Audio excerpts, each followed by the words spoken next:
Merhaba arkadaşlar, kanalıma ve mutfağıma hoş geldiniz. Bugün sizin için tek hamurla bir tepsi simit, bir tepsi poğaça yapacağım. Simitlerimin dışı çıtır çıtır, içi yumuşacık olacak. Poğaçalarım ise tel tel dağılacak, ağızda eriyip kaybolacak. Hemen tarife geçiyorum. Öncelikle bu tarifim için mayalı bir hamur kullanacağım. Hamurumu hazırlamaya başlıyorum. Uygun bir kabın içerisine 5,5 su bardağı unumu alıyorum. Unumun ortasını açıyorum ve sıvı malzemelerimi eklemeye başlıyorum. Öncelikle sıcak bir bardak sütüm var. Bir bardak da soğuk suyum var arkadaşlar. Sıcak sütüm ve soğuk suyumu alıyorum. Orta karar bir ısı olmasını istiyorum. Yoğurt mayalama ısısı gibi. İçerisine toz mayamı ve 1,5 yemek kaşığı toz şekerimi ilave ediyorum. 1 tatlı kaşığı tuzumu da ilave ettikten sonra 1 çay bardağı sıvı yağımı ekliyorum ve yumurtalarımın beyazını kullanacağım. Sarısını poğaçaların üzerine sürmek için kenara ayıracağım arkadaşlar. Malzemelerimi karıştırmaya başlıyorum. Yumuşak kıvamlı bir hamur elde etmek istiyorum. Hamurumu yoğurmaya devam ediyorum. Bu arada arkadaşlar ben 5,5 su bardağı unumu önden ekledim ama sürekli aynı marka unu kullandığım için sıvı tutma kapasitesini bildiğimden dolayı önden hepsini koydum. Siz önden bir 4 bardağını koyun, daha sonra yavaş yavaş ilave edin. Ben özellikle hamur makinesinde yoğurmadım ki kıvamını size tam olarak gösterebileyim diye. Şöyle gördüğünüz gibi ele yapışan, hatta böyle kontrol etmesi biraz zor, yapışkanlı bir hamur pozisyonunda hamurum. Bu kıvam çok iyi bir kıvam poğaça ve simit için. Gerçekten bu bizim poğaçamızın yumuşacık olmasını sağlayacak bir kıvam. Elimi böyle birazcık yağladım ve hamurumu toparladıktan sonra üzerine bir poşet yardımıyla örtüyorum ve bir mutfak beziyle de kapatıyorum. Normal oda ısısında yaklaşık 1 saat kadar mayalandırıyorum. 1 saatin sonunda 2 katından daha fazla büyüdü ve şöyle hamurum açılmak için hazır. Poğaçaya dönüştürebilirim artık. Hamurumu toparlıyorum ve tezgahımın üzerini unladıktan sonra hamurumu tezgahıma alacağım. Mutlaka ve mutlaka mayalı hamurları şöyle bir önden 1 dakika güzel bir yoğurup bütün gazını, havasını çıkaralım arkadaşlar. Aksi takdirde hamurumuz maya kokacaktır. Poğaça ve simitlerimizi yerken ağzımıza maya kokusu gelsin istemiyorsak mutlaka bu işlemi yapalım. Şöyle hamurumu biraz bastıra bastıra açıp yoğuruyorum. Hem de porsiyonlamak için uygun bir şekle getirmeye çalışıyorum arkadaşlar. Şöyle elimle de biraz genişletiyorum ve benim için şu şekil uygundur. Hamurumu porsiyonluyorum. Bu arada ben bu poğaça ve simidi kızımın beslenme çantası için hazırladım arkadaşlar. Bu nedenle bezelerimi biraz ufak tuttum. Simitlerin çok büyük olmasını istemiyorum. Hem beslenmeye sığması açısından hem de tamamını tüketebilmesi adına ufak simitler yapacağım. Siz eğer normal boylarda simit yapmak isterseniz bezeleri birazcık daha büyütmenizde fayda var arkadaşlar. Çok fazla değil ama şöyle benim yaptığımın yarım katı kadar daha büyük yaparsanız daha iri, daha böyle pastane simitçi simidi boyunda olacaktır. Hamurlarımı bezeliyorum ve bezeleme işlemimi bu şekilde bitirdikten sonra simitlerimin üzerine süreceğim sosunu hazırlamaya başlıyorum. 1 tatlı kaşığı pekmez alıyorum arkadaşlar. Bazı tariflerde görüyorum 2 dolu yemek kaşığı pekmez kullanıyorlar. İşte 1 bardak, 1,5 bardak su kullanıyorlar. Hiç gerek yok. Yarım çay bardağı su ve 1 tatlı kaşığı pekmez yeterli olacaktır. Zaten bunun 2 katı hamur bile olsa bu sos kesinlikle yeterli olacaktır. Çünkü sadece suya batırıp çıkarıyoruz. Böyle yumurta gibi bir şey değil. Üzerine çok fazla yapışıp azalmıyor arkadaşlar. Ama susam bolca gidiyor. Bunu söylemem gerekiyor. Tezgahımı unladıktan sonra bezelerimi şöyle tekrardan silindir şeklinde açıyorum.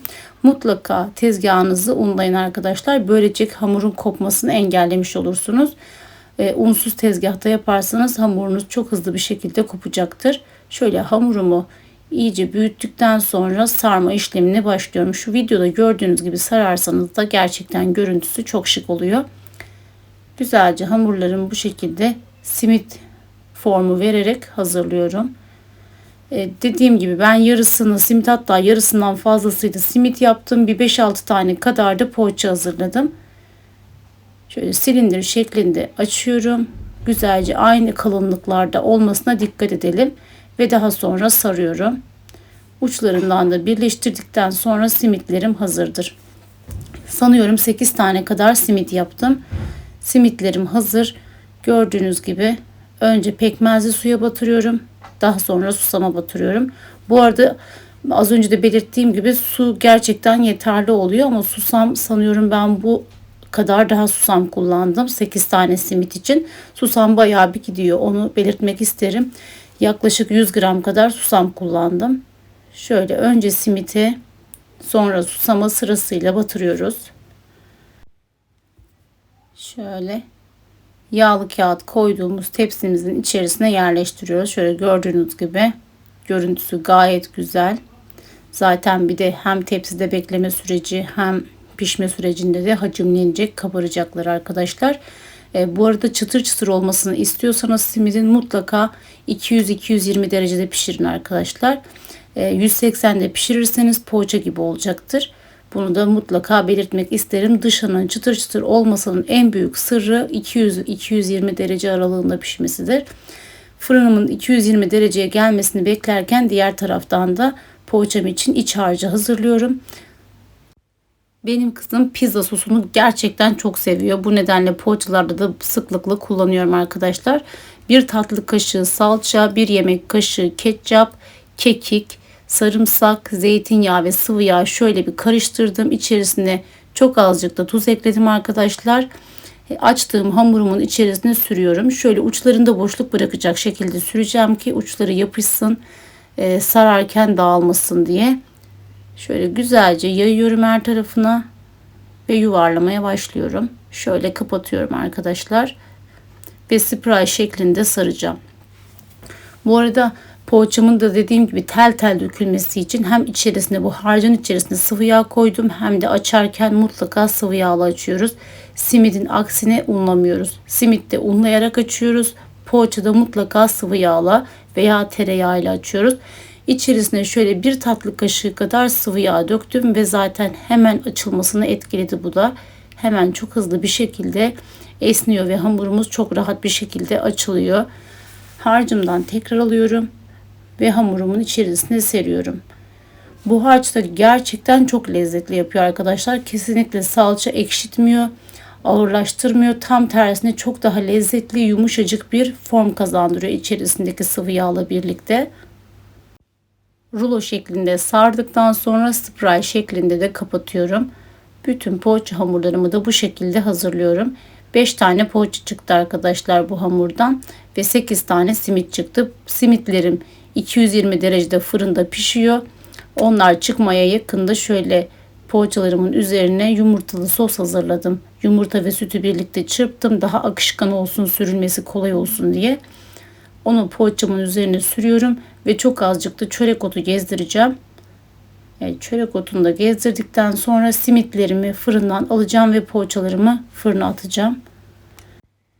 Simitlerim fırından çıktı. Şöyle gördüğünüz gibi altı üstü gerçekten çok güzel kızardı, renk aldı ve çıtır çıtır. Çok sıcak olduğu için biraz parçalamakta zorlanıyorum ama şöyle 1-2 dakika bekledikten sonra İlk ısısı çıksın. Şöyle size bir iç dokusunu da göstermek isterim. Görüyorsunuz hala dumanı üstünde ve misler gibi çok güzel. Ben böyle tepsilerde hazırlıyorum arkadaşlar. İyice soğuduktan sonra difrize atıyorum. Kızımın beslenme programına göre çıkarıp önden çözülmesini sağlıyorum ve beslenmesini ekliyorum arkadaşlar. Size de bu şekilde yapmanızı tavsiye ederim. Normal çay saatlerinde kahvaltı misafirine beslenmeye istediğiniz gibi yapıp afiyetle tüketebilirsiniz. Videomu buraya kadar izlediyseniz kanalıma abone olun. Videolarımı beğenip paylaşın arkadaşlar. Paylaşımlarınız, beğenileriniz ve yorumlarınız benim için çok değerli. Şimdiden hepinize çok teşekkür ediyorum. Kendinize iyi bakın. Yapacak olan herkese afiyet olsun. Şöyle iç dokusunda poğaçamın göstermek isterim. Gördüğünüz gibi tel tel ve yumuşacık. Dumanı üstünde, tadı muhteşem. Kendinize iyi bakın. Görüşmek üzere.